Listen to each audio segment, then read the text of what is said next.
Hi, welcome back to Module 5 of Straight Line Persuasion.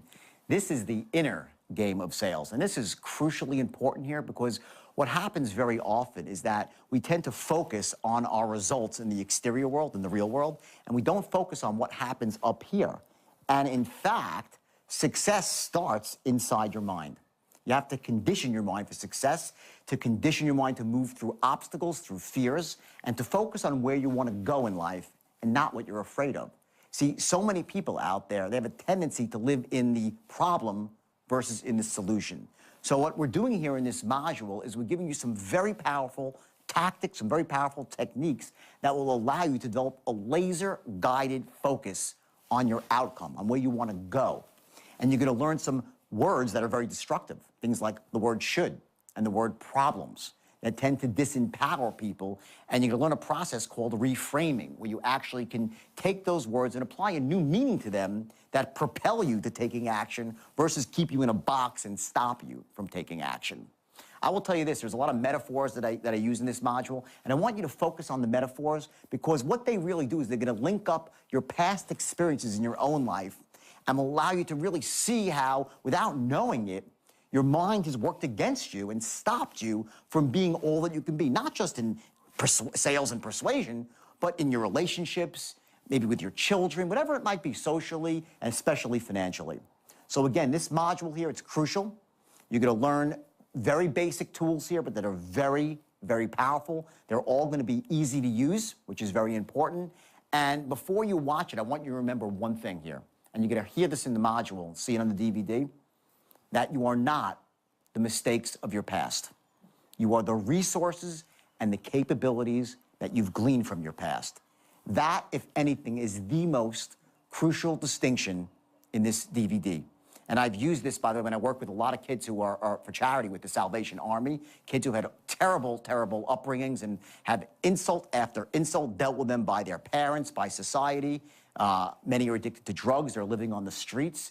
And when I get these kids in a room for a couple of hours and I work with them closely, the core message I get through to them is that everything that happened in your past that was an insult or that hurt you, it now becomes muscle for you to go forward, to get that learning from the past and to get tough, to be able to go forward right now, to move through fear, to move through uncertainty, and to move through self-doubt, most of all, to keep your eye focused on where you want to go.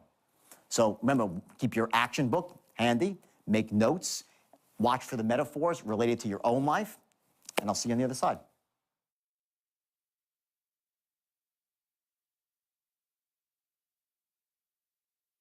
I talked about Bobby Koch, okay? The guy who had an IQ of almost over Forrest Gump, right? Became a millionaire. He's a fabulous guy. And what Bobby Koch really exemplified, that trait he has, which you could call your standards in life, the standard you hold yourself to, what you will not settle for less than, okay? It's based on this, okay? You'd be willing to do what other people are unwilling to do today, to get what you want tomorrow. Most people tell you they want to get successful, they want to make money, they want to get ahead in life, but they're not willing to go the extra yard. I told you a couple of stories before, and there was in there, embedded in there, was the secret to success. I said to you that when I was 40 years old and lost my money, I went out and knocked on doors till my knuckles bled. No one else was willing to do that. I'm sure some of you were, but where I was, no one would do it. So I cornered the market in that, and I made a fortune. When I decided I wanted to become a speaker, I holed up in my house, just so you know, and not about this stuff. The straight line is, I'm unconsciously competent. I can teach this in my sleep. But I'm talking about other stuff. I do wealth creation on a different level, right? When speaking to entrepreneurs, and I had things I needed to learn and hone my own skills. I worked for months and months and months and months nonstop, reading and reading and reading, and writing and writing and writing my own thoughts, develop my own language patterns, because I knew that if I wanted to be really, truly successful at the highest level, I had to be the best, and especially the best I could be. Now I'm bearing the fruits of that. But people say, oh my God, you just started this business. You know, you started to be a public speaker last year and you know, you're on this massive world tour. No, I'm not. I didn't start this business last year. I started when I was 20 years old or 16 years old hustling ices on the beach. Who here's been a hustle since they're a teenager? Raise your hand. I bet you a lot of you are, exactly. Okay, I know. I was out sharing war stories with my class, and he's telling me stories. He's hustling gold watches, Rolex. He's 16 years old. He's out there in Canal Street. And I get it. I get it. That's why he's successful. That's why you're successful. That's why you're successful. Okay, because you're willing to do what it takes. Caveat, that's ethical and doesn't harm somebody else. That's productive to humanity. You do whatever it takes to become successful. So I'm going to teach you now. We're going to go into the straight line, okay, the actual mechanics of it and the language patterns, okay? And I want you to understand that for some of you, it's going to take some work because, you know, you have your language skills are a bit lower down on the totem pole right now. You're not natural closers, so some things might take time. But if you want to be successful, and I promise you, so if you're the sort of person that's going to struggle a bit, don't worry. The beauty is in the struggle. The beauty's in the struggle. Once you get there, it's great, you enjoy it, but the beauty's in the struggle. That's the way life is. You know, I told you the first word that's the most destructive in the English word was what? Should, right? Should. What should you? When you shit all over yourself. That's what you do. Okay? It's the procrastinator's favorite. I should have went out. I should have done my taxes. Oh, shit, I got to do my taxes. I should have done this. I should have done that. And they don't do anything. That's should. The second most destructive word in the English language is this.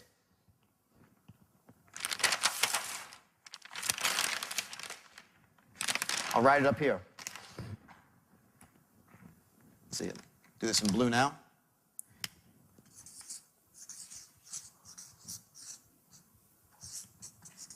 Problems.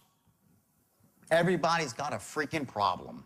Problem, problem, problem. Everyone's got problems, right? What a load of crap this word is, problems. I want you to wipe this word out of your language patterns, okay, and replace it with this word.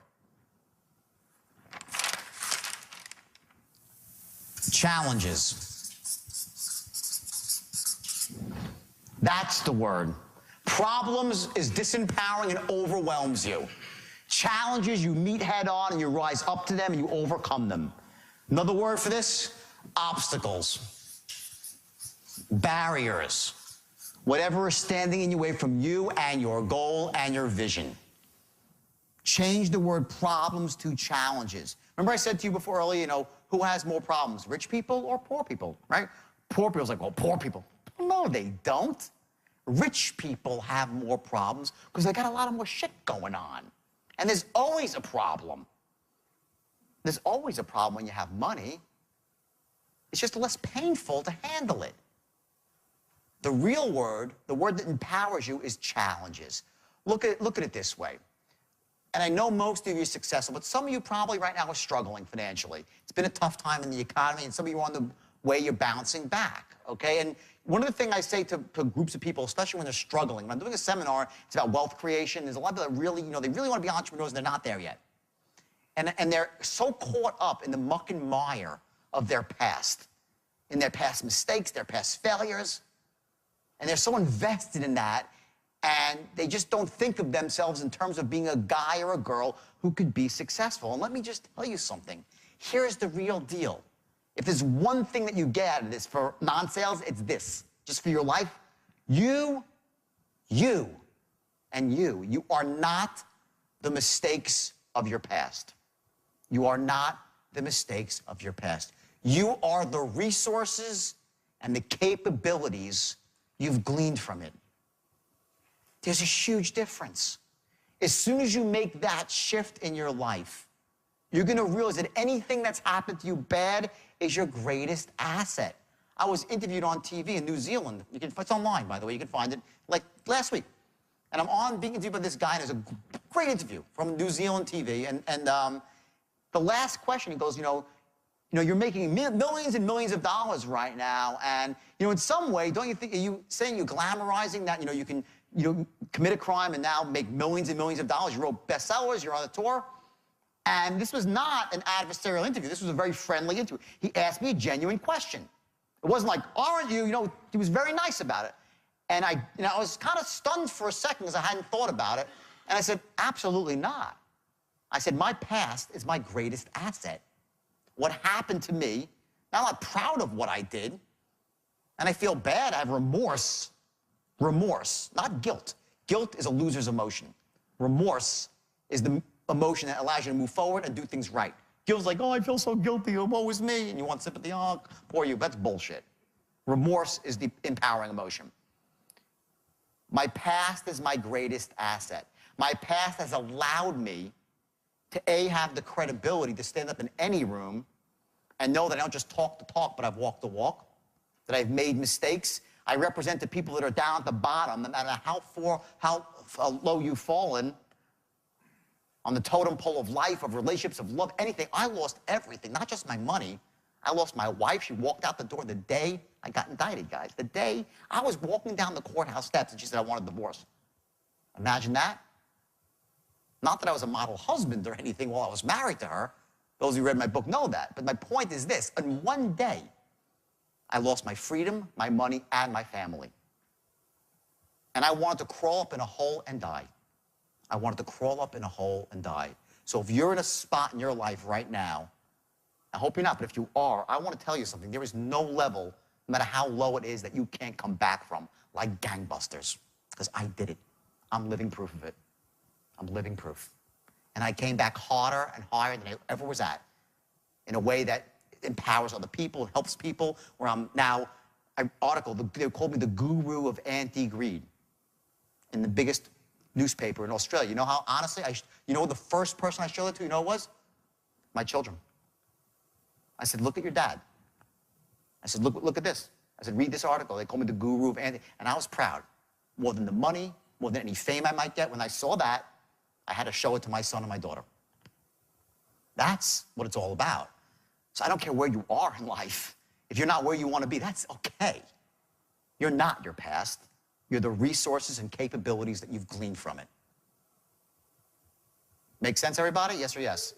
Newton's law, an object in motion tends to stay in motion. What that means is as follows. If you are in a bad spot right now, if you're skidding in a bad direction right now, you're going to keep skidding there. It doesn't stop like that. An object in motion will stay in motion. Imagine this. I'll tell you a story. I fly helicopters. I used to fly a lot, helicopters. And when I took my license, to get my license, I had to do something called auto rotations. Anybody here fly helicopters at all? Okay. Auto rotations is when, if the helicopter engine dies, you can land it without an engine by allowing the helicopter to go into a controlled dive. And then at the last second, you pull up on the stick and use the stored energy, and the helicopter flares and you skid to a safe but bumpy landing. That's auto rotation. Okay? So my captain said, he was a wild man, my captain, because he was also the captain of my yacht, which we actually sank because we drove it out into a storm. He says, listen, here's the deal, okay? Auto rotation is simple. You're going to dive down at a 45-degree angle with no engine, and at 50 feet, you're going to pull back at the stick. But the key is, do not look at the ground. You got to look forward to where you want to go. You look forward with your eyes, with your focus, and your body will take you there. I was like, okay, that's great. That's what I teach people in seminars. Like, focus on where you want to go and you'll get there, right? Great, we go up, and sure enough, we had to actually turn the engine off. We had to practice this. I was like, what a stupid idea this is. Can't we do it in a simulator? No, you can't do it in a simulator. You got to do it for real. So we go up there. I'm like, no problem. I'm, strong. I'm tough. We go out there. He turns the engine off. We start diving down. At 50 feet, I start pulling back. I'm like, holy shit, holy shit. And I'm looking at the ground. I can't take my eyes off the ground. And I'm going. He takes my tin, he yanks it up, so I look forward. I pull back on the stick, and I go to a safe but bumpy landing. Ironically, I knew not to focus on what I was scared of, but that's human nature. We focus on what we're afraid of, and we crash into it. Because on what we focus on is where we go. Where focus goes, energy flows. What you focus on expands in your life. So if you're in a skid right now, here's the metaphor for your life. If you're not going where you want to go right now, don't say, oh my God, things are so bad, things are so bad. Boom, you crash right into it. You set a goal, and you look at the goal, not the problem. You don't invest yourself in the problem, you invest in the solution. And you keep looking at it. Now, what happened is this. When the helicopter was diving at 50 feet, and I pulled back on the stick and I looked ahead, did it continue to dive? Yes. It had momentum. You get it? An object in motion will stay in the same motion. It has momentum. So my instinct was, shit, it ain't working. I want to see the hit. It's like when you want to get punched, let me at least see the punch coming, so you want to see the accident before it actually happens. Human nature, right? You want to look at it. Well, it's not going to crash. I might as well look. You ever see a guy, this is the basic. There's always a guy in a Ferrari, some stupid rich guy in Westchester. He's got a Ferrari, and it's a wide open road, and there's fields everywhere, and he crashed into the one telephone pole. Like, how the hell did that happen? Guess what? Same thing, where focus goes. He's like, oh my God, a telephone pole. He's like, no, right into the telephone pole. What do you think happens when you're focusing on the crap in your life? What you focus on expands. What you focus on, you attract. So let me say this. If you're focusing on all the crap in your life, what do you become? A giant crap magnet. You attract crap to you, and it gets bigger and bigger until you fall in an avalanche of it and get destroyed. So here's the irony. So he tells me this, and I'm like, geez, I knew to look up ahead, but I couldn't do it. I said, well, let's do it again. I had to do it again. We went back up again. We started going around the thing, making a pattern. We get to the bottom. He turns off the engine. We start diving down. I'm feeling good. 50 feet. I'm like, holy shit. Again, I'm still looking down. He pushes my chin up. I pull back on the stick, and sure enough, I go to a safe landing. Why would I still look down knowing that I shouldn't? Because I'm conditioned. We are conditioned to look at our problems and to focus on our problems. And because of that, we become paralyzed with fear, and we crash right into them. Go bankrupt, lose someone we love, get sick, whatever it might be, we get destroyed. Third time up, I had to do it again to get my license, right? He takes me in, pattern, we dive down 50 feet, get to 50 feet. I pull back and I look up. I felt like looking down, but I looked up. Why? Because I conditioned a new pattern. You can break your old patterns. Step one is interrupt them. That's what I'm trying to do right now, is interrupt your pattern. If you're one of these people who focus on crap in your life, I'm interrupting your pattern right now. Step two is condition a new pattern now. To start looking at your solutions, on your goals and on your vision. Doesn't matter where you've been. Imagine if you're on the speedboat and you look behind you at the wake. Ask yourself, does that foamy white thing have anything to do with where I'm going now? Does it? The wake does not drive the boat. Your wake is your past. What drives the boat is you, the captain, and where you're focusing on, right? You're focused, that's where you're going. And the engine, the motor, which is what? That's your actions, okay? The state that you're in, this resourceful state to be taking action and focusing on the good stuff versus the crap. That's called being not a creature of circumstance, but a creator of circumstance. You set a goal, you focus on it, laser guided, like the straight line. When someone walks in the door, if you're a salesperson, on the phone, your focus is on the close. Everything else is all the noise in between. It's life. So you condition a new pattern and you move forward. It's as simple as that. At the heart of it all, and I'm going to move on past this stuff, self-development, at the heart of it all, but I need to give you this stuff too, because it's really important for sales, especially when you're in an up and down business, and one day it's great, next day it's a disaster. And I want to just share some distinctions with you that can help you manage the way you feel as a salesperson, as a human being, moment to moment. Because what a state does, your state, I'm talking about your physiological, emotional state, how you feel now. There are states that lead to wealth and success. I said a couple before about sales: certainty, clarity, conviction, confidence. In your personal life, are those the best states? Maybe not. Maybe it's love, compassion, understanding, empathy. Those are very empowering states. Master the ability to be in those states, and you got something. Conversely, there's disempowering states, which are fear, jealousy, greed. And on the opposite, Ambition would be the empowering state, right? Jealousy, greed, overwhelm, uncertainty. Those states lead you to A, perform at a low level, B, to be in more unresourceful states because they almost snowball on each other. You know when you're on a roll as a salesperson and you're just doing great and you're like, I'm on a roll, right? That's called resourceful state, yielding a resourceful state, yielding a resourceful state. And when you're feeling like crap as a salesperson and you can't close a door, okay, it's because, damn, I can't close, damn, I can't close, and you walk in. I'll tell you a great story about state management.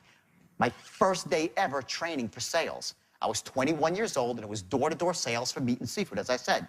My first day on the job, my friend trained me. Lives in Florida, very successful guy, very successful. And he was selling on a pickup truck. You know those guys that go around selling steaks and shrimps and lobsters on boxes, right? And he takes me around his door-to-door cold canvassing, the worst job in the world. I mean, really awful job. Takes me around, and he knocks on like 20 doors in the morning. And each door is like, hey, how you doing? My name's Elliot. I deliver filet mignon, shrimp, blah, blah, blah. All upbeat and positive, you know? And I'm looking at this thing, and everyone's like, knowing that I should know, slamming the door in his face, okay? Somewhere around 12:30, I walk up to the door with Elliot, and he opens the door, and I see this morning, his shoulders are getting slightly down and down. He's not negative yet, right? Almost like 12:30, he knocks on the door, and they open the door. He goes like, you wouldn't want any filet mignon, shrimp, and lobster tails, right? I mean, I delivered to some of the other people no one wants today. Do you want any? That's how his rap degenerated. He went in a state of complete and utter uncertainty. You can't close, you can't open, you can't do anything as a salesperson if you're in that state where you don't think they're going to buy. You cannot do anything meaningful in that state. And I watched it before my eyes, a salesperson, and you must see this if you're in, especially if you're a sales manager and you're sitting in an office, and you see someone that's not doing well, and you watch them, they just sink and sink and sink, and they pick up the phone, they're like, hi, it's, so-and-so calling from XYZ company. You really wouldn't want any of my product, would you? Not gonna close a lot like that. That's the ability to manage your state. It's how you act in the moment. So you might be the best salesman in the world, but how are you right now? Can you close right now?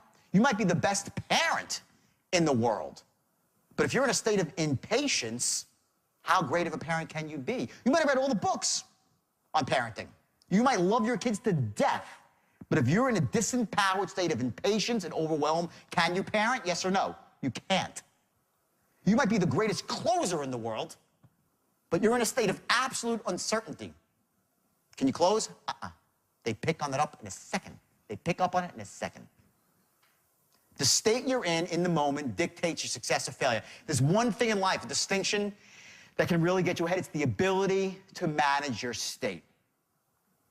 Bar none, that's number one. How our brain makes sense of the world, okay? We do three things, okay, in this room right now. You think you're seeing the whole room, but you're not. What you're doing is you're deleting, distorting, and generalizing everything around you to make sense of the world. Write that down. You delete, distort, and generalize. I'm going to give you a very quick exercise here so you can see the power of this. And I want everybody right now to close their eyes. And with your eyes closed, please, everyone close your eyes for this exercise, just for a couple seconds. And with your eyes closed, I want you to, okay, clear it out completely now so you see nothing. Just nothing. Go for blankness right now. Okay? Okay? Okay? Now, I want you to open up your eyes, okay? And I want you to look around the room for blue. Look for blue, look for blue, look for blue, look for blue, look for blue. As much blue as you can possibly find in this room. Look for blue, look for blue, look for more blue. Now stop and close your eyes, okay? With your eyes closed, I want you to think of everything in the room that's red.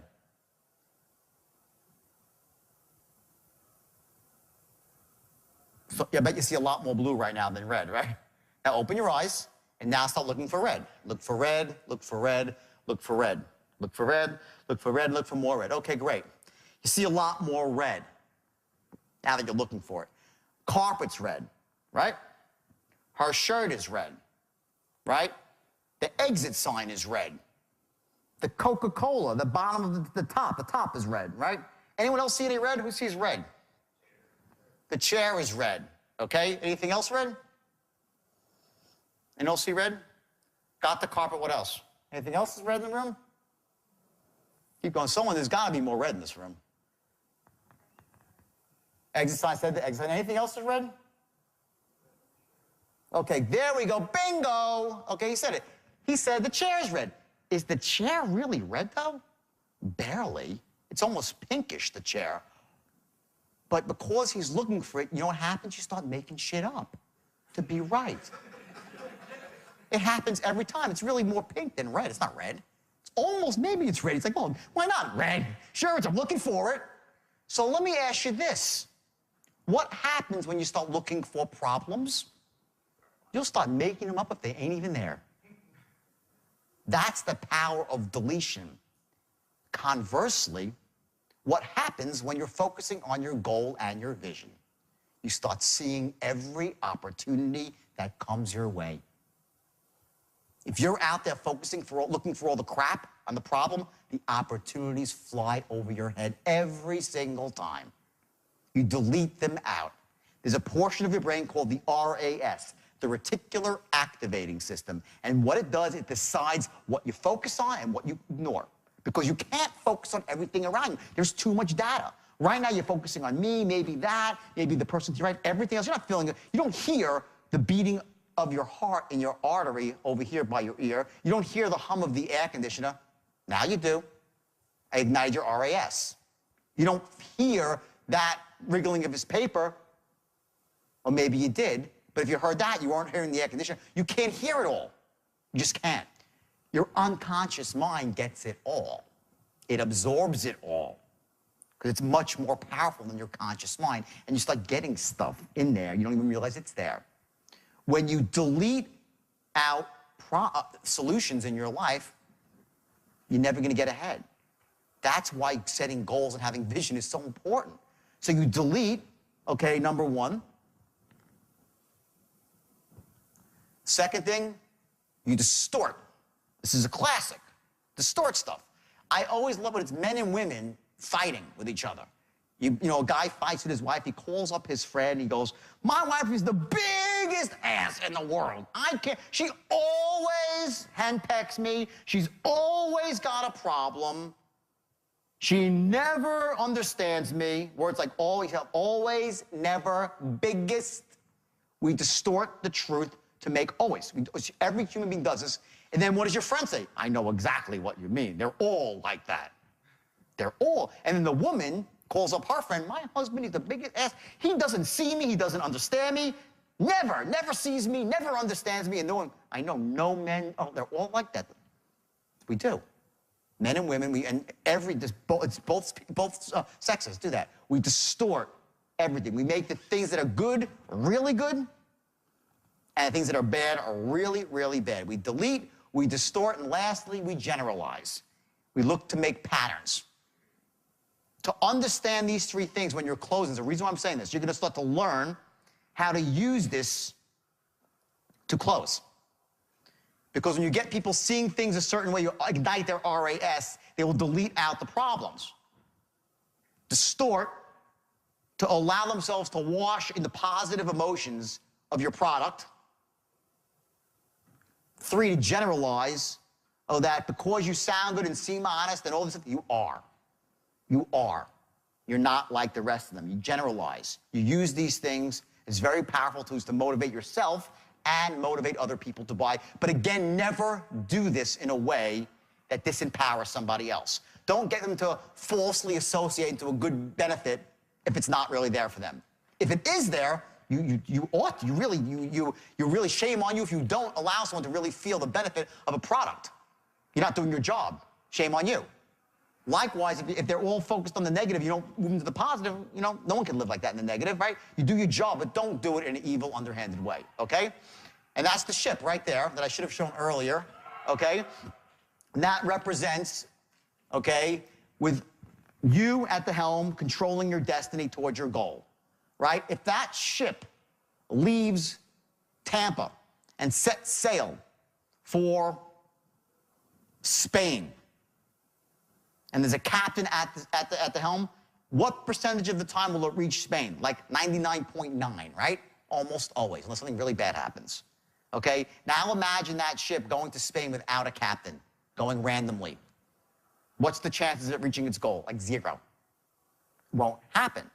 Okay? I want you to imagine every sail that you make from this point forward has a goal. From the time you start to sail, it has a goal, and the goal is going to be the close, okay? The 3 ways of managing fear. Number 1, pretend it doesn't exist. You ignore it. This is what people who really live life at the lowest level, they're all employees. They never own a business. They don't sell on commission. They never get ahead in life. They're creatures of utter circumstance. They say, I'm not scared of anything. They don't pretend I'm not scared. No, it's not fear that's holding me back from taking action. It's not fear that stops you from being a commission-based salesman. It's not fear that stops you from opening my own business. No, it's my story. And they have a story about why they don't have what they want in life. And that's what holds them back from getting what they want in life. It's your fear. This is what holds you back. Plain and simple. That's strategy 1. They ignore it, and they live a completely disempowered existence. This is the next way to manage fear. You act in spite of fear. This is what I did for many, many years. When I first started, and I still struggle with it today, by the way. I bet most of you in this room probably live this way. You're scared to hell, but you still act. You're scared to fail, but you act. You're scared to do something, you act. You're scared to go up to a girl bar, but you do it. When you live this way, you become very wealthy, but very miserable. You become anxious. You feel anxiety. Because what's happening is you're scared to do stuff. You're scared about your outcomes. You live in fear, but you act anyway. You don't let it disempower you, but you let it give you those terrible feelings inside of anxiety. I lived this way for many, many years. When I first met my girlfriend, she's like, I have never met a guy like you. You are just not scared of anything in terms of business and success and finish. You're not scared of anything. You go out and do it. I'm like, whoa. I said, no, I'm really scared. I just don't let it stop me. There's a difference. Of course I'm scared. I just act. That's not the best way to manage fear. The best way to manage fear is this, is to understand it and accept it. This is how you really manage fear and live an empowered life with positive emotions, not just money, but you live your life at a higher emotional level. And what that really means, when I say understand it and accept it, what it means is this, is to just accept the fact that most of the fears that you feel are smokescreens for deeper fears. And there's 2 fears that have really run deep for all human beings, and I'll tell you what they are. And the first is that in some way, on some level, you're not enough. You're just not enough. You're perceived by people that you love and like, you're not enough. You don't measure up. I had that fear my whole life. And I worked really hard to measure up, which is difficult when you're 5'7", maybe 5'6 3/4. But either way, okay, I worked my whole life to measure up, because in my mind, I felt like whatever it is, like, I wasn't enough, okay? And I worked really hard. I don't know why I felt it, but I just did. I'm just being honest with you. And guess what? If you don't, we've all felt this way. If you're lying, if you're saying, no, not me, of course you did. The second fear that runs even deeper than not measuring up is that if I don't measure up, I won't be loved or accepted and liked. They won't love me. And I really felt that one too. And I'm sure at one point in life, not every day, you all have. You develop smoke screens to get around that. It's such a powerful, deep-seated fear. And it comes back, you know what it comes back to? When we were babies, it's not your fault or my fault. When we were babies, we made a very bad generalization. You know, we delete, distort, and generalize. The generalization that we made is we equated attention and love as the same thing. We made that mistake as when we were this big. You know, one day we were crying and we were perfect. They loved us. Our parents loved us. We were babies. We were perfect. We could poop in our diaper. They loved us. They loved us. And all of a sudden, one day, you weren't that cute anymore. You were like 1.5 years and you cried. They're like, stop it. And you're like, what the hell happened here? I had it really good before. You know? Some babies are like, wow, and they still, no one loves them, no one likes them. Then all of a sudden they fall down, they get hurt, and their mother runs. Oh my God, And we find one of these people, we call them problem people. They know they get attention by having problems. If they hurt really bad, people will love them and they'll get attention. You have problem people. Other people, what happens is they, feel neglected, they're not getting that connection right, and all of a sudden they get up, they start to walk again, and mother's like, oh my God, the baby's walking, look. And an achiever's born. And they get their attention and love through achievement. That's what I did. Okay? Other people, okay, they're babies, they're not getting the attention, they feel that loss of love, and they go out and they break something. And they, what did you do? They got the connection back. You got people that are always breaking shit. They're broken people, and they get the connection like that. Pleasers, breakers, achievers, problem people. There's a million ways to get the connection and love back. Which one are you? I'm an achiever. We all have our strategies we run to get the connection back, but at the heart of it all is this irrational fear that we won't be loved and we're not enough. When you accept that, when I actually took that into my heart and realized the truth is it doesn't matter whether I succeed or fail. My kids love me. My significant other loves me, my parents love me, my friends will love me. Once I got to that point, it allowed me to then operate at the highest level and feel good about it and not be miserable every single day about my outcome. You follow that concept? Okay, it becomes much different then. So try to take your fears, not overnight, you still struggle with everything. Remember when you're feeling fearful and you're feeling disempowered and you're caught, here's the devil's trick, is the story. It's almost like there's a circuit breaker effect that pops in. It's like you start feeling, boom, story. Oh, I'm not rich because the economy's bad. That's your story, okay? I'm not rich because my boss is an asshole. Okay? I'm not rich because I wasn't born rich. Guess what? That's what poor people, they were always rich. No, they weren't. 94% of the rich people in the world started out with nothing. And I'm one of them. I know there's others in this room too. Okay, so it's all excuses, it's all crap, okay? The system basically works, okay, it's the bottom line. You have to sell yourself, not just on the straight line, but on your own life, okay? When you focus on your life every day, you look at the successes, not the failures. I will tell you, and I had dinner with Mike last night, and we talked about this. It was very funny. He's like, God, I can't tell you how many failures I've had in my life. He started raffling with like 12 businesses, like, fail, right? But at the end, and this is two guys talking about it in conceptual terms, right, to understand human performance, right? But I can promise you this, that when I go out into the world and I'm thinking and acting, I'm only remembering my successes. I don't invest myself in my failures. At the end of the day, it's the successes that you celebrate and you build on them. If you set a goal, I assure you this, and you will set goals today, I assure you that if you set a goal and there's 6 or 7 things required to achieve that goal, you will fail on 4 of them. You will. And I will use the word failure in a very special way because it's really feedback. But let's just call it failure for a second until we reframe that, okay? You'll fail on 4 of them and 2 or 3 will be perfect, right? You focus on what's working. At the end of the day, you build on what's working, not on what's not working. You focus on your successes, you get yourself into a peak state and you move forward. You change your approach for what's not working. And that's how you move forward in life, okay? We're gonna set right now, okay, 60-day goals. I wanna explain to you exactly what you gotta do here, okay? It's very simple, okay? I want you to set a goal, and I want this goal to be specific for the amount of money you wanna be earning at that point. I want you to break it down into how many sales you need to be closing to get to the point you want as a salesperson. Mostly salespeople here. How many hours a week you're gonna be working or a day. How many dials, whatever it is. I want you to get very specific on exactly what you want. I want you to set your goals, I said, not up at the ceiling. You raise your hand as high as you can and just a little bit more. That's where your goal should be. Reachable, but stretch. The greatest cause, the number one cause of mediocrity in this world is not that people set goals that are lofty and miss them. That's not what happens.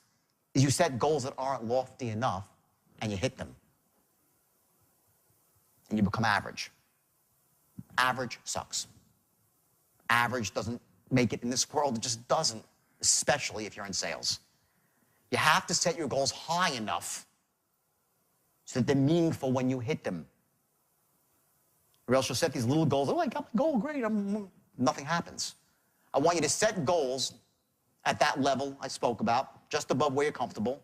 And I want you now to take it one step further and take that goal and make it into a vision. I want you to get specific. Write down exactly how you see yourself in 60 days from now, enjoying your newfound prosperity or your increased prosperity. Who will you be talking to? What will you be saying? How do you feel? Did you buy something new? Is there something in your house you wanted to get fixed? Is there a credit card bill that's overdue that you couldn't pay? And you paid it? Yahoo! I just paid my bill. I want you to imagine yourself at that moment and allow those feelings to wash over you and write it down. When you write down a goal, here's the system. Number one, you write down a goal. Two, you put a date on it. Your goal has to have a date. Step three, identify the peoples, the groups, and the organizations you need to align yourself with. Step four, you take massive action. Step five, see what's working and what's not and change your approach accordingly. That's it. Set a goal, put a date on it. Identify the peoples, groups, and organizations standing in your way or you need to align yourself with. The obstacles. Take massive action. See what's working, see what's not working, and you change your approach. You set a goal, you got to do 7 things, you accomplish 3, great. Excellent. 4 didn't work, what's not working? Tweak it. You don't do the same thing over and over again. That's the definition of insanity, right? To do the same thing again and again and expect a different result. So I want you to set a goal, and I want you to put a date on it. I want you to get specific how you're going to feel in your personal life, what you can buy, and I want you to, in there, include someone more important to you than yourself. Whether it's your children, your spouse, or your parents, someone more important to you than yourself, and I want you to write something that you could do for them for achieving this goal. It should be no more, this whole thing should be no more than a page. Just 1 page. I want to make it specific with language. Doesn't matter if you're a good writer or a bad writer. Doesn't matter. Just make it specific for language. No one's going to see this goal but you. I'm not going to ask you to read these out loud. They're for you.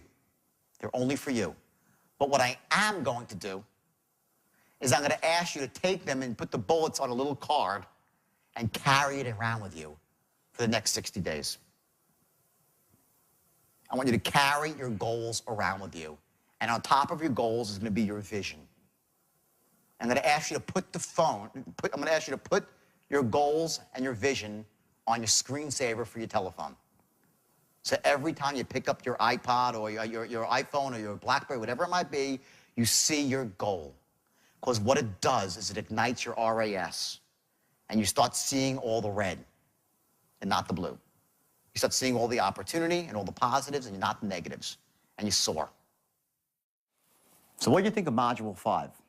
For my money, Module 5 is perhaps the most pivotal module of all because that's the one that really gets into selling yourself, your own mindset, getting yourself prepared to accept the rest of the information here and to act on it and to feel good about it, to not go through life in that, disempowered creature of circumstance state where you really think the world happens to you, and to live as a creator of circumstance, to know that the actions that you take on a consistent basis will ultimately yield that result, that laser-guided focus. Remember we spoke about Newton's law that an object in motion tends to stay in motion? Well, we know that's true. You heard it on the DVD, and when you've related, hopefully, that metaphor to your own life, you've seen times that you were heading down the wrong path, yet through simple inertia, you just kept walking down that same path. So the idea now is to remember that the most powerful way to break that negative momentum is through massive directed action. So the goal here and the action steps here, there's 2 of them, are going to be, number 1, to take 1 definite, precise action tomorrow. Or if it's still early in the day, then you can take it today. And also, make sure that that action impacts you in persuasion. Don't make it some random action. I want it to be about what you're learning. Secondly, we're going to set 60-day goals here. and get serious about this. Remember, you got to put a date on your goals, identify the peoples, groups, and organizations that you need to align yourself with, any skills you need to learn, and then you're going to take that massive, massive action. And when I say massive action, by the way, it could be a baby step, because a series of baby steps together yield massive action. But make sure these baby steps are close enough together to break the negative momentum. And if you take the steps, you take the massive action, I want you to analyze your results, see what's working, what's not working, and you're going to change your plan accordingly. Shockingly, what you're going to find out is there's not that much that's not working for you when it comes to persuasion. And the reason is because you're dealing with a proven system. And that's the beauty of a system. See, rather than having to make all the mistakes yourself and figuring this stuff out, you're dealing with someone like me who's been doing this for, 23 years now, actually 25 years, I'm getting older, and who's trained thousands and thousands of people. And I've seen the struggles that they go through, and I've specifically designed and then redesigned the system to deal with those struggles, to make it ABC simple, step by step, move by move, to allow you to embrace these techniques so you'll be the best persuader you can possibly be.